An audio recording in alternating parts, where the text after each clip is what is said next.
Isık atadan kudalarımız gelip oturat, kudalar ardayın talaş şergesine жақшылық тойларға келіп тұрмыздар дейлі.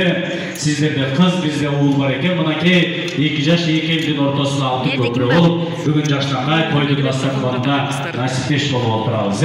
Ысық атадан келген кудаларыбызға бір қол шапып, жігеріңіздер қалысыздар. Анемесімен азыр алдыңыздарға бүгінгі үйдің есі, тойдың есі Айгүл Ежекебізді, жана Айгүл Ежекебіздің орын қолдың жеңілін жерден алып, ат ордына ата, ақ ордына аға болып отырған Азамат мырзаны шақырайын, қол шапқыз олыңыздар.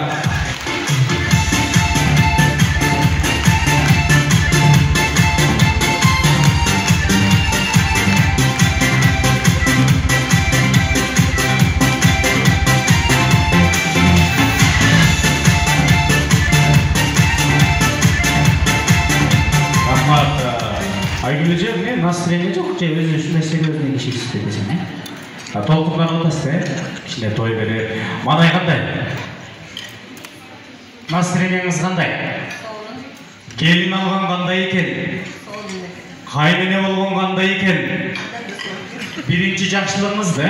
Birinci жақшылығыңыз азырынша опыты жоқ бұл кишине. Мына жаңы кайнене болуп, жаш кайнене болуп турган убагы. Ал эми Азамат агабыз болсо, ат ордун ата, ак ордун ак болуп ушул жерде турат. Эжеке астыга жылып алыңыз, астыга эле жылып алыңыз. Айгүл эже, үйлөнүп аткан бала сиздин балаңыз да туурабы? Значит, бүгүнкү той сиздердики. Талас ресторанын 5 саатка сиздердики. Келген коноктун бардыгы сиздердики. Бүттүгүн таанысыздар. Сиздерди да таанышабы? Кандай таанып андай таң калып карап отурушат.